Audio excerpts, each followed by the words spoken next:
और यूक्रेनी सेना का एक और बड़ा दावा सामने आया है। यूक्रेन की सेना ने दावा किया कि मारिउपोल में एक रूसी टैंक को उनके जरिए तबाह कर दिया गया है। कई टैंक अब तक रूस के जरिए यूक्रेन की बर्बादी की कहानी आगे लिखते जा रहे हैं, जिनमें मारिउपोल का जिक्र करें तो तबाही की कई तस्वीरें अब तक मारिउपोल से सामने आ चुकी हैं। और ऐसे में देखिए, ये रूसी टैंक है जिस पर निशाना साधा गया यूक्रेनी सेना के जरिए। ये वो रूसी टैंक है जो आगे बर्बादी मारिउपोल में मचाने के लिए पहुंचा हुआ था, लेकिन इससे पहले ही यूक्रेनी सेना के जरिए इसे टारगेट में लिया गया और फिर तबाह कर दिया गया। रूस ने यूक्रेन की सेना के गोला बारूद और हथियारों से भरे एक गोदाम को तबाह कर दिया। रूसी फौज ने सबूत के तौर पर हमले का एक वीडियो भी जारी किया, जिसमें रूसी लड़ाकू विमान सुखोई Su-25 आसमान से जमीन पर मिसाइल दागता नजर आया। इससे पहले यूक्रेन के ठिकाने पर हमले के लिए दिन ढलते ही रूस के लड़ाकू विमान ने हवा में उड़ान भरी और फिर रात में उसने यूक्रेन के हथियारों के एक गोदाम को निशाने पर ले लिया। रूसी पायलट ने हवा में ही टारगेट को लॉक किया और फिर उस पर मिसाइल छोड़ दी। पल भर में ही रूस की तरफ से दागी गई मिसाइल यूक्रेन के हथियारों के गोदाम तक पहुंच गई और उसके निशाने से टकराते ही वहां एक तेज धमाका हुआ। इसके बाद वहां आग और धुएं का एक गुबार छा गया। रूस ने दावा किया कि उसने यूक्रेन के हथियारों के गोदाम को पूरी तरह से ध्वस्त कर दिया। बताया गया कि वहां यूक्रेन की सेना ने हथियार और गोला बारूद का एक बड़ा भंडार जमा किया हुआ था।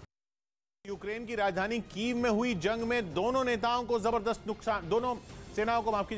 नुकसान होने की आशंका जताई गई। वहां से आए एक वीडियो में सेना के कई टैंक तबाह दिखाई दिए, जिनमें कुछ यूक्रेन के थे तो कुछ रूस की फौज के। दावा किया गया कि कीव में लड़ी जा रही लड़ाई से दोनों ही सेनाओं को खासा नुकसान हुआ। वहां सड़क पर एक टैंक को तो जवानों ने आग के हवाले कर दिया, जिसके बाद उस पर कालिक की परत चढ़ी दिखी। वहीं इस लड़ाई में एक रॉकेट लॉन्चर की तो शक्ल ही बदल गई। वो जिस ट्रक से जुड़ा हुआ था उसे दूसरी तरफ के सैनिकों ने पूरी तरह बर्बाद कर दिया। इसके अलावा वहां मौजूद कई टैंक, बख्तरबंद गाड़ियों और ट्रकों की ऐसी ही हालत दिखी। कुछ जगहों पर तो जमीन पर हथियार भी बिखरे नजर आए। वहीं शहर में लगे कुछ साइन बोर्ड का रंग फीका दिखाई दिया। बताया गया कि यूक्रेन के लोगों ने रूसी फौज को चकमा देने के लिए उनमें लिखी जानकारियां मिटा दी थी।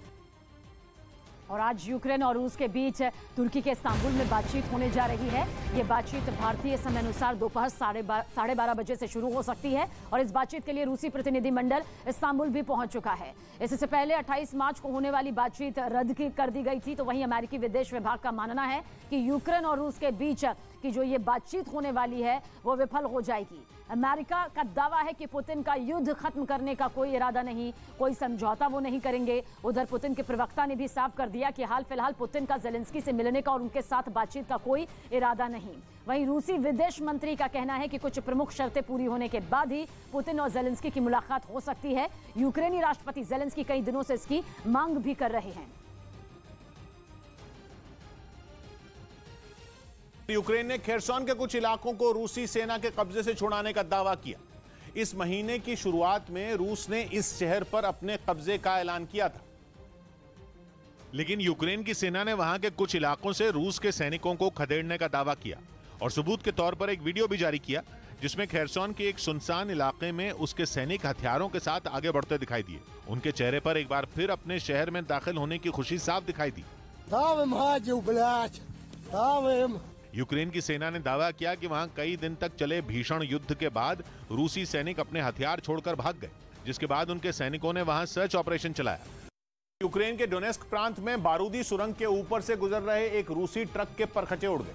यूक्रेन की तरफ से ट्रक में हुए ब्लास्ट का एक वीडियो भी जारी किया गया, जिसमें एक ट्रक सड़क से गुजरता दिखाई दिया। दावा किया गया कि यह रूसी सेना का ट्रक था जो यूक्रेन की बिछाई लैंडमाइन का शिकार हुआ। वीडियो के शुरुआती हिस्से में ट्रक दनादन सड़क से जाता दिखा, लेकिन जैसे ही वो सड़क पर बिछाई बारूदी सुरंग पर चढ़ा, उसके परखचे उड़ गए। विस्फोट इतना जोरदार था कि देखते ही देखते आसमान में धुएं का गुबार छा गया। खबर है कि ये ट्रक डोनेस्क शहर में यूक्रेन की सेना के अड्डे तक पहुंचना चाहता था। डोनेस्क वही जगह है जिसे रूस ने युद्ध शुरू होने से पहले अलग देश की मान्यता दी थी। और यूक्रेन के राष्ट्रपति जेलेंस्की का बड़ा बयान सामने आया। जेलेंस्की ने कहा कि वो यूक्रेन डॉनबास समझौते के लिए तैयार है। साथ ही जेलेंस्की ने यह भी कहा कि यूक्रेन की सेना पीछे नहीं हटेगी। हालांकि जेलेंस्की ने यह भी कहा कि रूस इस समझौते के लिए कभी राजी नहीं होगा। महायुद्ध ब्रेकिंग के जरिए आप तक पहुंचा रहे हैं किस तरह से यूक्रेन के राष्ट्रपति ये भी चाहते हैं कि रूस इस युद्ध पर विराम लगा दे, समझौते को तैयार यहां पर नजर आते हैं, लेकिन जानते हैं कि रूस इसके लिए राजी नहीं होने वाला। Повертають контроль над українською територією. Звільнили Ірпінь. Молодці. Вдячен кожному і кожній, усім, хто працював на цей результат. Окупантів відштовхують від Ірпеня, відштовхують від Києва. Проте все ж зарано говорити про безпеку в цій частині нашої області. Бойові дії тривають.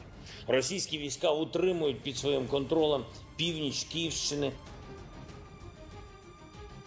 और इस बीच रूस के विदेश मंत्री की दुनिया को धमकी सामने आई है। धमकी भरे लहजे में रूस के विदेश मंत्री ने कहा कि विरोधी देशों के लिए अब रूस का वीजा मिलना मुश्किल होगा। यानी कि जिन देशों ने रूस का साथ नहीं दिया, जो रूस के खिलाफ होकर यूक्रेन के साथ मिले, उनके लिए अब ये धमकी भरा लहजा रूस के विदेश मंत्री का सामने आया कि रूस की तरफ रुख करना अब उनके लिए मुश्किल हो जाएगा, क्योंकि वीजा मिलना मुश्किल होगा। रूस के हमले के बाद यूक्रेन के निकोलेव में बारूदी सुरंगों की तलाश तेज कर दी गई। वहां इस काम में विस्फोटकों को ढूंढने वाली विशेषज्ञों की एक टीम लगाई गई और इसी टीम के कुछ सदस्य एक खुले मैदान में पहुंचे, जहां वो अपने उपकरणों के साथ बारूदी सुरंगें तलाशते नजर आए, ताकि इनसे आम लोगों और सेना के जवानों को नुकसान न पहुंचे। अब तक ये टीम दूसरे विश्व युद्ध से जुड़े पुराने बमों और उपकरणों को ढूंढकर नष्ट करने का काम करती थी, लेकिन पुतिन की सेना के हमले के बाद ये टीम रूसी बमों और रॉकेटों को भी ढूंढने में जुट गई। दन выезжаем и находим приличное количество। विस्फोटक ढूंढने वाली इस टीम का काम इसलिए काफी अहम है क्योंकि युद्ध के बावजूद कई लोग अब भी इस इलाके में टिके हुए हैं, जो रोजमर्रा की चीजों के लिए अक्सर अपने घरों से बाहर निकलते हैं। ये लोग रूसी विस्फोटकों की चपेट में ना आए, यही इस टीम की कोशिश है। यूक्रेन ने पुतिन की